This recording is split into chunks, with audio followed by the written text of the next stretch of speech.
So a few years ago, when I was in Alatera, I wasn't zeicher to be in this building, but in Troy.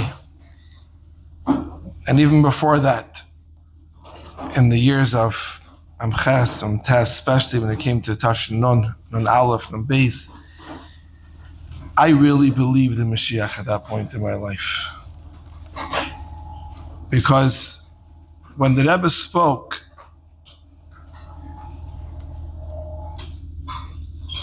we always knew that it was going to happen. But when the Rebbe spoke then, you felt it was imminent. It was going to happen any moment. Today, you open the Besuras Geulah, you can learn those sichos yourself, and you see how the Rebbe spoke with such incredible words that it was hard not to believe. But today, I think that the idea of Amunah is kind of out of the window. Like the Rebbe told us then, even though then, honestly, I didn't know what the Rebbe was talking about, or definitely not to anywhere of the world that we live in today. The Rebbe told us then, open your eyes and see the world, and you can see that we're in Yemei Mashiach. But like I said, then you really, in a certain sense, needed to have a gather of Amunah. In today's day and age, it's really left this capacity of Amunah, and it's become into Re'iyah. Push it in a world today that if you don't see Mashiach, then you definitely, the only way to explain it is you believe in evolution.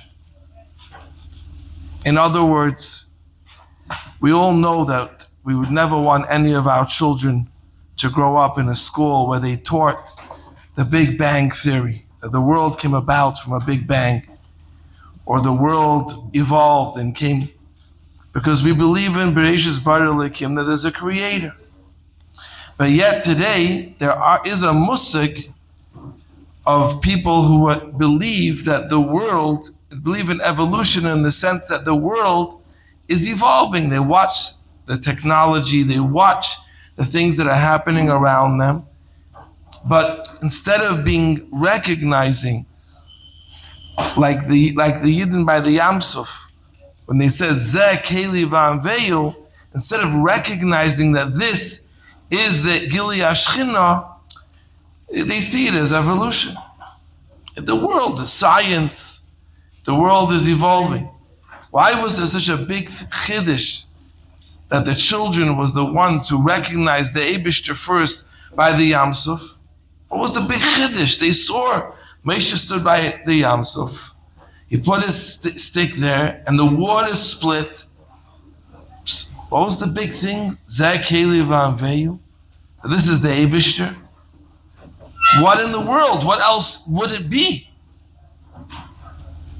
Think about the miracles that they would just experience, how they watched the greatest empire in the world collapse before their very own eyes. An empire that no one believed could ever be brought down. They were Sachakal slaves. And yet, moments later, they're not only free people, but this whole empire was crushed in front of their eyes. Udam, Svardeya, Kinim. So we grow up, we hear all these incredible miracles, and we think to ourselves, someone had to say, Zeh Keli V'Anveyu, this is the Eibishter. What was the chiddush that they recognized that this was the Eibishter? Moshe Rabbeinu put his stick on the house and returned the blood. Obviously, this is from the Eibishter.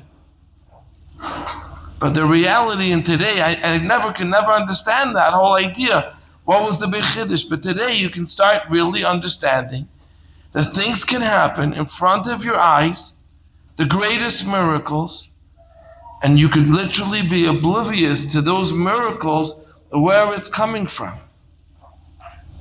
Once you understand, once you connect the dots, Actually, it's fascinating. Back in Tushin, I think it was Nun Aleph or Nun Beis, there was actually an ad put into the New York Times. Richard Springer put an ad into the New York Times, and the ad says, "Draw your own conclusion." That was the title of and it had a dot to dot. And each dot went of another one of the things that were happening in the world, the Gulf War and the collapse of communism and all the different things that were happening. And there were dot to dot, and that dot to dot spelled the word Moshiach. It was a very beautiful article with a few words at the bottom saying the Rebbe's Nevuah. But again, so communism fell. So there was a Gulf War. Unless you connect the dots, like the Rebbe did for us so clearly, and showed us what's behind these things that are happening in the world, you could literally live in a state of evolution, that the world is evolving, things are happening. But truthfully, when those things were happening, which was taka incredible miracles. I mean, we grew up in our lives when we were children, Bachrim even, till, even your age. Communism was real. You couldn't serve the Eibishter and learn Torah mitzvahs in public in Russia. We all know the stories that happened there. And all of a sudden, bang, in one day, the whole thing was over. It was unbelievable. The Gulf War was incredible, but you could live in denial. You could live that these kind of things were happening. But what was really hard was because you learn in the Maimer, you learn how when the Moshiach comes, there'll be arena niflois, as the Rebbe niflois, legabi the niflois that happened then. Come on. I mean, the niflois, Mamela, but to say there'll be niflois, legabi those niflois? How's that possible? The Yidden are running away from the Mitzrayim, and they're coming with a full-on army, and they have their bows and arrows, and they're shooting. All of a sudden, it's a cloud. What does the cloud do? It blocks the arrows. I mean, that's kind of crazy. They walk in the Yam Suf, and the Yam Suf just drowns the Mitzrayim. How's it going to be neflois, the gabi the neflois? But for us now, who are living in this generation, who are living now, who just experienced what just happened over the last year. If anybody knows, either you know about Moshiach, or you know about what's going on in the world, or you can know the two together, the nisim v'niflois that are happening now are be'ein areich. You can't even to say the niflois to the guy with the niflois is a guzma, because then they sent some arrows and but what happened? Here you have ballistic missiles landing in Eretz Yisrael. 1,000 ballistic missiles sent from Iran to Eretz Yisrael. They planned for 100,000 people to be killed. That was their plan. And they felt it was worth it to stop the nuclear reactor. It was worth Rahman al-Islam. What happened? 100,000 people. That was their expectations. When the planes flew from Eretz Yisrael to Iran, you know how many planes they expected not to come back? Talking about planes being shot down, technical errors. For 200 planes to go there and to come back, no, everyone who's an expert in military turned around and said, this is impossible. Oh, but they have the Iron Dome. It's the Iron Dome. So take the same Iron Dome, put it in another country, and they see the same Iron Dome has 50% rate of knocking down the missiles. And in Eretz Yisrael, 99 point something. But it's evolution. The world is evolving. It's science. And what's really happening? if you're in tune, this is what the Rebbe said, learning in Yor Geulah Moshiach. If you know what Moshiach is, you know what it is, and you know what's going on in the world, I don't see Amunah anymore. There's no more Amunah. You're just watching it unfold. It says in Yecheskel, and I saw a video of a boy who had an out-of-body experience. He died, went up to Shemayim, and he told over what's going to happen. I saw this video years ago. One of the things he says is when Moshiach comes is that the mountains are going to open up and whole thing. And the guy his rabbi who he was telling this over to says, Azeish Takish steht in Yecheskel. So all of a sudden, when there was the whole thing with Iran and there was the missile, I said, I got to find this Yecheskel. I knew the video, but I never saw the Yecheskel. I wish I had a Yecheskel. You open up a Yecheskel. Speaking about the Geulah market, and it's Pasha says over there, Moshiach will, in Achas Hayamim, what's going to happen? That the mountains will open up. Zogdim Mefarshim on the place. The Yecheskel was written thousands of years ago, but the Mefarshim were written hundreds of years ago, before any of these kind of things were dreamed of. And it says that the clay in the Achas Hayamim, the clay neshek will be so powerful that it'll break through the mountains. This is the Mefarshim on Yecheskel. In other words, if you learn your Geulah Mashiach and you see what's going on in the world, you almost like, your Bechir is taken away from you. Your Amunah is taken away from you now. Now there's no more anymore. I believe in the coming of Mashiach, Ani Mamin. We are now witnessing, watching it unfold. I shouldn't say this to you, but the truth of the matter is that before Simchas Torah, the whole story that happened, I was following along very closely what was really going on around Eretz Yisrael.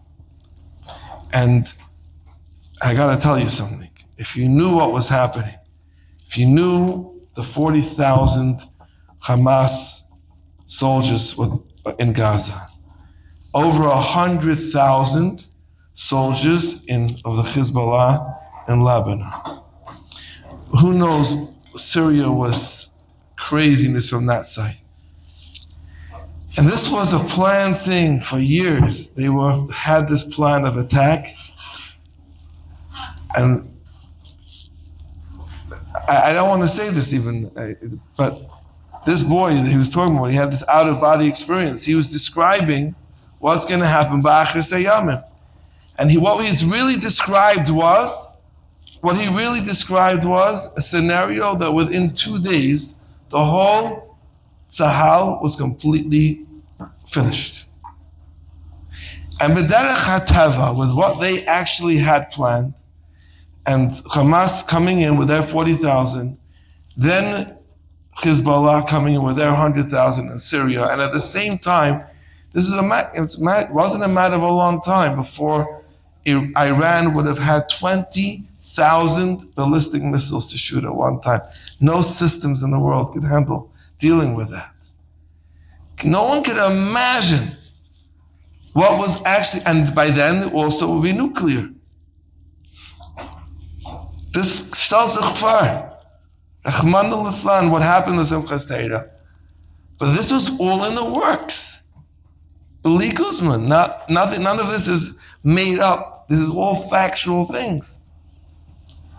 Now, of course, what happens in Simchas Torah is Oyim v'Neira. But today, Hamas not only Hamas was destroyed, the whole Gaza is one big demolition site. And what happened to Hezbollah, and what happened in Syria, and all these things, and guess, but it's evolution, it's evolving, it's just happening. Or is this the Pasha, the Nevuas, from all of what we were told from thousands of years ago, unfolding in front of our eyes, and what's going on right now as we speak for the whole situation in Iran? Imagine someone who had said 2 years ago that it would be a matter of, in 2 years from now, that there'll be Abraham Accords with all of the Arab nations, including Iran. It's impossible. So what's happening is these things are changing in the world. But Olam Kiminhagi Naik. Our lives haven't changed. When we were children, I speak like I'm an old man, but when we were children, it's not so long ago, and it snowed like it did over here in England where I grew up. The snow didn't settle when it snowed. But there was the year, I was 6 years old, I'll never forget, and the snow settled. One of the boys comes from upstairs in the classroom, and he says, Rabbi says, because it snowed, we can have extra recess. We were having so much fun and playing with snowballs. At one point, I look around, there's no one else. I was one or two kids. I went back upstairs. I come into my classroom, and our principal's standing there. And he's not just standing there himself, he has in his hand what he called the Eitz Hadas. It was about this wide at the bottom, and then it went out like this. He held it, I got a good grip. We all lined up, 6-year-old boys. And we all lined up, and then this was the Lashon. Bend over, my boy. I'm going to knock that Yetzer Hara out of you. And we had to bend down. A 6-year-old boy, we're zitterend. And then we bent down, lower, till he got the perfect. When it was lined, you could imagine, what came now, a top, it would have been enough, but it wasn't. It was b'chol levavecha, u'v'chol nafshecha, u'v'chol me'etcha. I still feel the stink. Pashut kipshute. It stung. That's how. Because we stayed outside for a few extra minutes by recess. And by the way, I met him in Crown Heights. And I went over to him and I told him, you lied to me. You told me I'm going to knock that Yetzer Hara out of you and it's still there. He goes, bend over. But the Vart is, why am I telling you the story? Because when we were doing this, when this was happening, the Rebbe tells a sikha to the children, no, it was children, it was Fabrengen. And the Rebbe says, you want to tell the children about Moshiach. Tell the children there won't be any Milchama. They can't relate to a Milchama.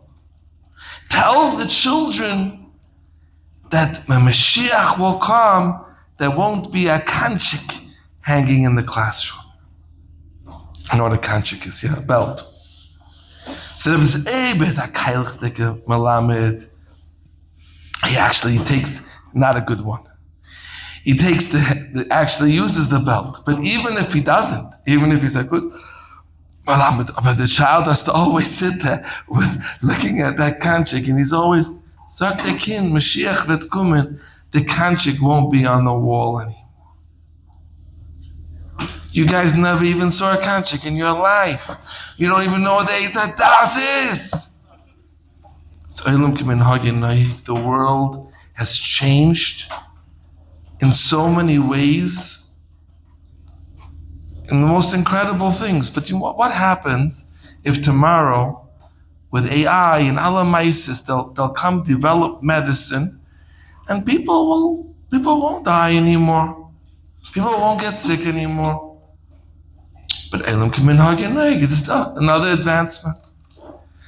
But just now, by the Kinnis HaShluchos, my sister was telling me she just saw an article of somebody in Tokyo unfortunately, he was in his workshop and his full hand got cut off. Not only his hand got cut off, but his wrist got crushed. So now they only have 24 hours to be able to put it back together. But they can't put it back together because there's no wrist for it to connect to. It's crushed. They have to rebuild the wrist. So what did they do? They connected the hand to the foot. So the hand's moving, but on the foot. Yeah. So it's getting its life and it's keeping it alive. And then after a few months, when they were able to rebuild the hand, they connected the hand back to the arm. But this is Eilim Kimin Haginei. This is normal, right? This is all normal. You can have, literally, B'li Kuzma, you can have the Abraham Accords, and now they want to make, in Mit Hashem, well, we haven't got that yet, but we're going to, in Iran, there'll be the Cyrus Accords. They'll be like Esther's son, yeah? Taryovish, the Cyrus Accords. And what if all the Arabs come back and say, all right, Chavra, Eretz Yisrael is all yours. Go build the Beis HaMikdash now. At what point do we turn it on? The big Geulah, of course, because we're waiting for the Big Bang. Not the one in the beginning, waiting for the Big Bang at the end. The real question is, do we believe in God? I'm serious, this is real. Or we believe in evolution? Do we believe that our pa'ulis, the limud Torah that you're learning here in yeshiva, is what's transforming the world? Or there's a scientist that's transforming the world? Who's making this happen?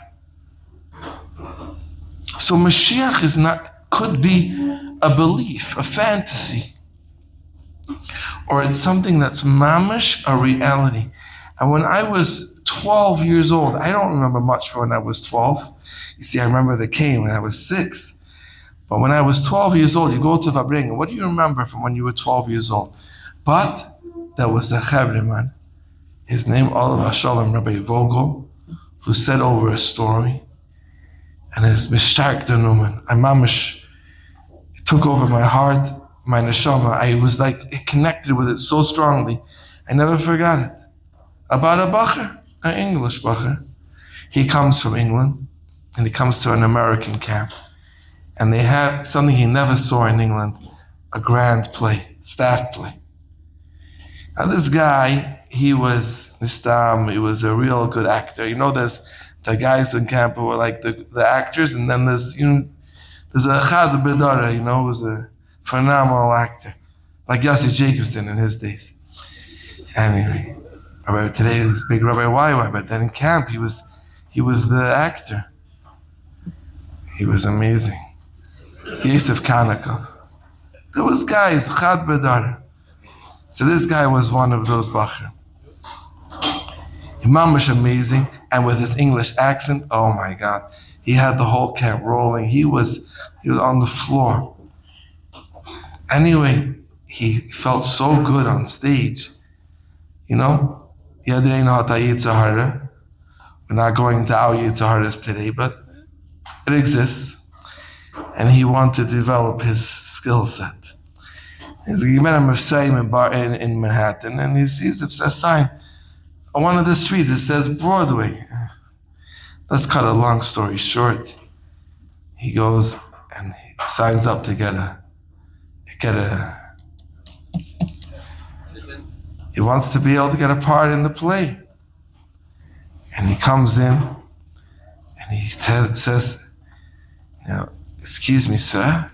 Is there any possibility of getting a part in the play?" And they just loved his English accent. It was wonderful. And they had the perfect part. Very small part, but that was good enough for him. He made it to the Heiche Fensters. Or Tachas HaKlippa, whatever you want to call it. And he gets his part.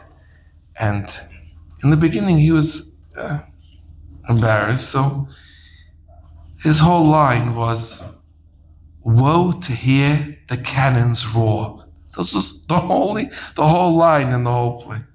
So in the beginning, he would be walking around and very quietly to himself. Aber mit Zeit, he had a few months till the play. Suddenly, people started to actually hear what he was saying. "Woe to hear the cannons roar." It came to a week before, 2 weeks before the play. He was walking down Kingston Avenue. "Whoa, to hear the cannons roar!" And Yadrina was going, no one knew where he was going. He's already standing behind stage, and then this like in Gan Yisrael, they give him shmata.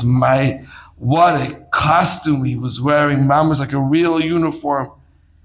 And he peeks out from behind the stage, and he sees huge cannons, not like the props in Gan Yisrael. It's like a real cannon. And he can imagine himself. He has a minute left. He's going to walk out, and the way he's going to walk, and he's going to walk over to the cannon. And whoa, to hear the cannons roar. And then the backstage, 5, 4, 3, 2. And then he says, go. And 1, and he starts to walk on stage, when all of a sudden, bang! This huge explosion. There's smoke everywhere. And he says, oh my God, what was that? See why I remember the story?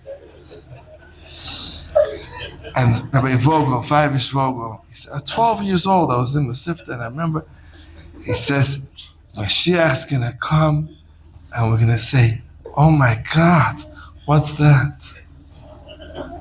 It's a good story, no? Now you know why I remembered it. The Rebbe told us to learn Yon Geulah Moshiach because you could be literally living, watching it unfold in front of your eyes. Ve'elim kimin haginei, like the Rambam says. Of course, there's another tkufah.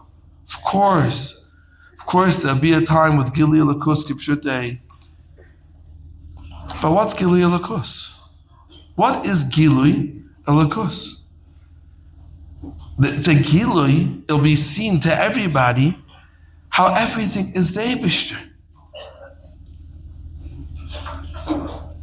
That's what the whole Chassidus is there, for us to open our eyes and to recognize that this is not Zeh Keli Vanveyu.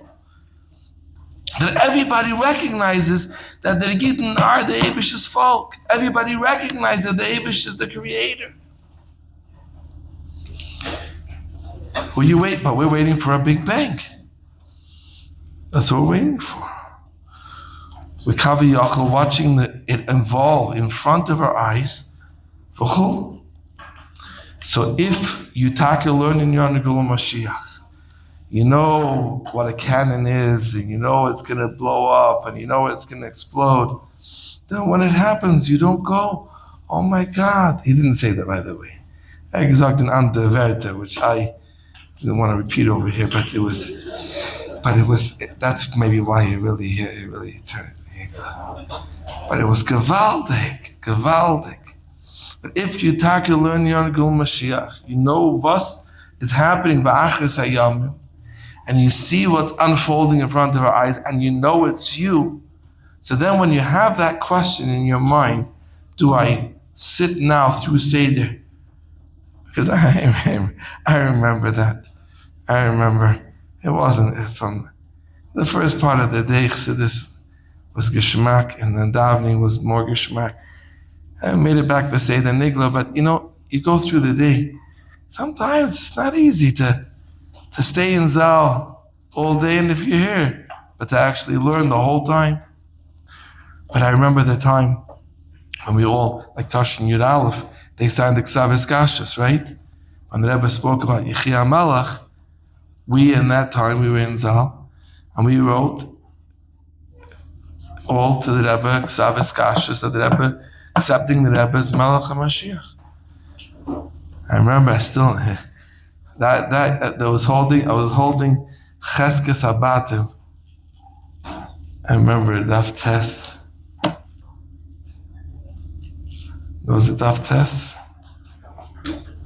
I remember the tastes that we were learning then. Because we really felt like it was happening. Now the reality on the ground is, I'll be honest with you, it's taking too long. It really is. All these developments and all these changes and all the things that are happening are really cool, but it is taking too long.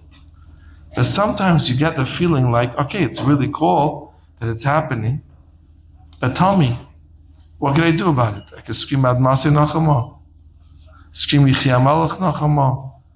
What can I do about it? And we're waiting. It's a word. We say every day and every Shabbos in davening, by the Rebbe. Zay megala. Yeah? V'simlech aleinu. We want you to be our melech. Ki mechakim anachnu lach. You think you're waiting for us? We're waiting for you. Mechakim anachnu lach. Masai timlech v'tzin. When are you finally gonna rule properly? Bekarev b'yameinu la'ilam v'ad. You're forever telling us Bekarev b'yameinu. It's enough. It's enough. It's been unfolding for too long.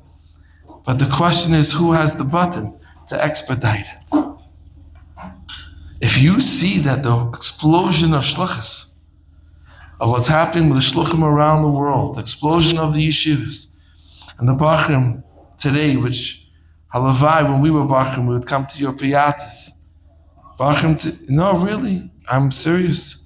The bachrim today are be'ein arech than when we were bachrim. It's incredible what's going on. But if we realize that it's really up to us, if we realize this is mamish us that have that koyach and that blat gemara and that maimer chassidus and that tefillin amavsayim or whatever the nyanim that we're involved in are going to actually make it happen for real. It's not evolving. We are making it happen.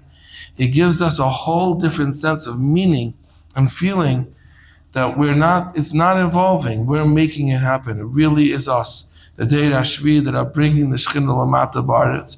And it's really happening in front of our eyes. We hear Ratzin that we should be able to, the Rebbe always told us, La'ikva afilu keharef ayin. I think that's where the Big Bang Theory comes from. The La'ikva afilu keharef ayin. We don't want it to be a process that takes time. We want it to happen now, but it's very practical. Gav's the Chibus from Rebbe and Gansen. Realize one thing. When Moshiach comes, it says that a little child will play with a snake, right? What's a snake? The Nachash HaKadmoni. The Rebbe says in a Maimer that what's Pshat, and Moshiach comes, even a small child will have complete control over the Yitzhar. That's Moshiach. When you have a Yitzhar and you want to do something that we shouldn't do, and you can turn around to the Yitzhar and say, I got you. So I got you. You have no control over me. I went out of Mitzrayim. B'chol day v'odeir chayiv adam liris atzmi kilo yatzim Mitzrayim. So you have an incredible opportunity, unbelievable opportunity. You're living in the most exciting times of history. And don't see yourself as a spectator. You are the Yehuda Maccabi of today. You are the Nachshon ben Aminadav of today. You're the ones who are mamish k'pshutei making it happen. And if you see yourself in that kind of way, then your davening is different, your learning is different, your Messiah is different, because you're really making it happen. It's really, really you through your Avodas Hashem. And of course, Kamuv and Magan Pasha to state the obvious, otherwise Chas Hashem will walk out of here like a kafir. Kamuv and Nishma De'egen HaKeches, all with the Rebbe's Keches. We can't do anything without things. We're just like a Levana, we're just there to mirror the Rebbe's Keches, with nothing on our own. But the bottom line is that the Pale, that's what Deir Shvi is. The Rebbe is, how do you see that Hov HaChaim? By Zari B'Chaim. Of course, the life of Zari B'Chaim comes from Hov HaChaim. But so that this didn't come, in case anyone didn't, to state the obvious. But the bottom line is, we are here to mirror the Rebbe's Keches. This is the Rebbe's Uftum Welt. And we hear us in the Tagezayin to Geulah, Ha'amitis, V'Ashlema, Tagebi no more Mocham, and Ishna Dekanchik, but Emes and all the things that the Rambam says. And